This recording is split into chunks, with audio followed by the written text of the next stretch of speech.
Hi guys, I hope you're doing well. It's been a while since I've made a video, so I just thought I would make a video just to kind of give you guys an update on life and how things have been going for us. One, our hearts are still so much going out to everybody in the States and just everything you're dealing with. I know it's so hard as you want to be excited as churches are opening back up and different things are happening, but then there's all this other stuff. And so just please know that our prayers and our hearts are really going out to all of you, and we love, those that God has made to look different than us. If we didn't, we wouldn't be overseas serving missionary kids. We have Korean students, we have Spanish-speaking students, we have students from Papua New Guinea, we have some students that are Filipino. We just this mixture of people that do not look like us, and we love them and we love serving them. And if there was an African American student, we would love them just the same.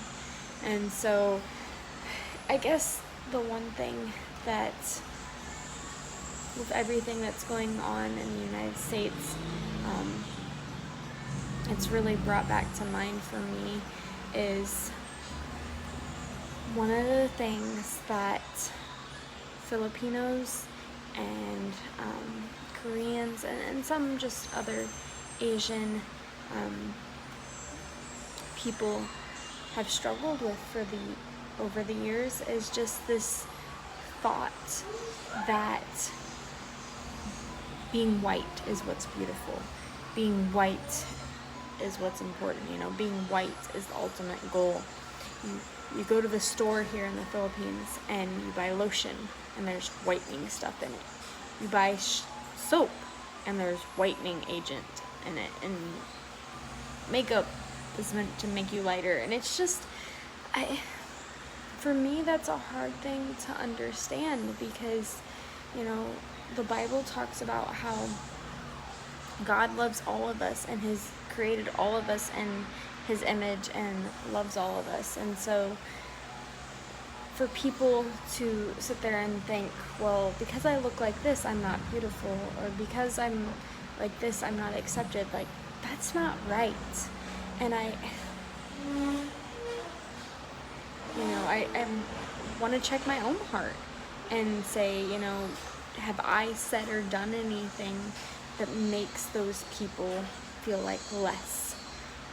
There have been things that I've said in the past, and I come back and thought, well, I shouldn't have said that. And it's hard when the environment or the situation that you have lived in all your life like that just causes you to think differently than you might have normally. Like, growing up, the school I went to was primarily white. There might have been one or two black students, and I don't even remember there being any in my class. And so it wasn't that something that I was around until my 11th and 12th grade year of high school, when I went to the Indiana School for the Blind. And it wasn't like, oh my gosh, these people are different, but it was just good to know and see, yeah, God makes people differently. And it was also a good reminder of, think about how boring it would be if it's just white person, white person, white person. I think about here how much of a blessing it is that with my vision issues and some different challenges, if Thomas runs off on me in the store, which he has before, or if I lose Dan, which I have before, I can go to somebody that works in the store and say, hey, have you seen a little white boy? Or have you seen my husband? And, I say that he's an American, and they're able to say, oh, he's over here. Or, it's, in those ways, it's nice not to look like everybody else. We have seen some differences on our end of different ways we've been treated. Nothing that I would ever consider bad or demeaning or racist or anything, but this is not my home. This is not the country that I was born into. I'm not a citizen. And so one of the things that we'll get, like if I'm in a taxi with a girlfriend, and if Dan's not with me, first thing they want to know is, are you married? Are you single? And because we're white, and their goal is to end up with a wife that is white. And part of me sits there and thinks, okay, what role have I played in making them think that having a white wife is best? I think everybody needs to understand that God has planted us where He has for a reason and a purpose. We should never be put in a situation where we end up wanting to be something different. And so that's hard to hear, and on the other side of it, when having Thomas, we've had people come up to us, especially when he was a baby or a young toddler. There would be pregnant women that would want to come up to us and take a picture of Thomas, because they believed that if they took a picture of Thomas and they printed it out and they looked at that on a daily basis, that while they were pregnant, that when their child was born, that hopefully their child would be lighter. People that have lighter skin here are respected more. And that is so, it's not right. It shouldn't be that way. There's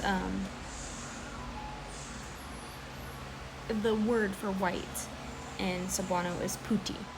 So the goal is to be as puti as possible. And then the other thing is, if you have a situation where you have a Filipino child, and if they're a mix, so that it's called mestiza, so a mix of white and Filipino, and they consider those kids to be really pretty, and they are, but if we were to end up adopting or fostering, I don't want a child to sit there and say, well, I'm not pretty because I'm not lighter. That's not, again, God has made us all the way we are for a reason. I've spent probably, I would say, too much of my life, wanting to be different and wanting to not have the disability and the challenges I've had. But then as I've gotten older, I've realized, wait a minute, God, has made me the way that He has for a reason. He's got a purpose and a meaning behind this, and I need to remember that and thank the Lord for the way He's made me. But that's a hard place to get to. It's hard to sit there and say I should thank the Lord for the way He has made me, when other people look at you differently just because of the way you look. And so me as a white person, whether we're in the Philippines or in the United States or wherever, I need to make sure that I'm not looking at somebody differently or treating them differently because they look different. And so this has definitely been eye-opening for us to look at everything that's happening in the States from a distance. You know, there's some days where it's easy to sit there and say, well, I'm glad I'm not there right now, but I also need to remember that there are people that are there right now. You know, I have friends that this is truly, truly affecting them. And so my heart really goes out to them, and I'm praying for them. And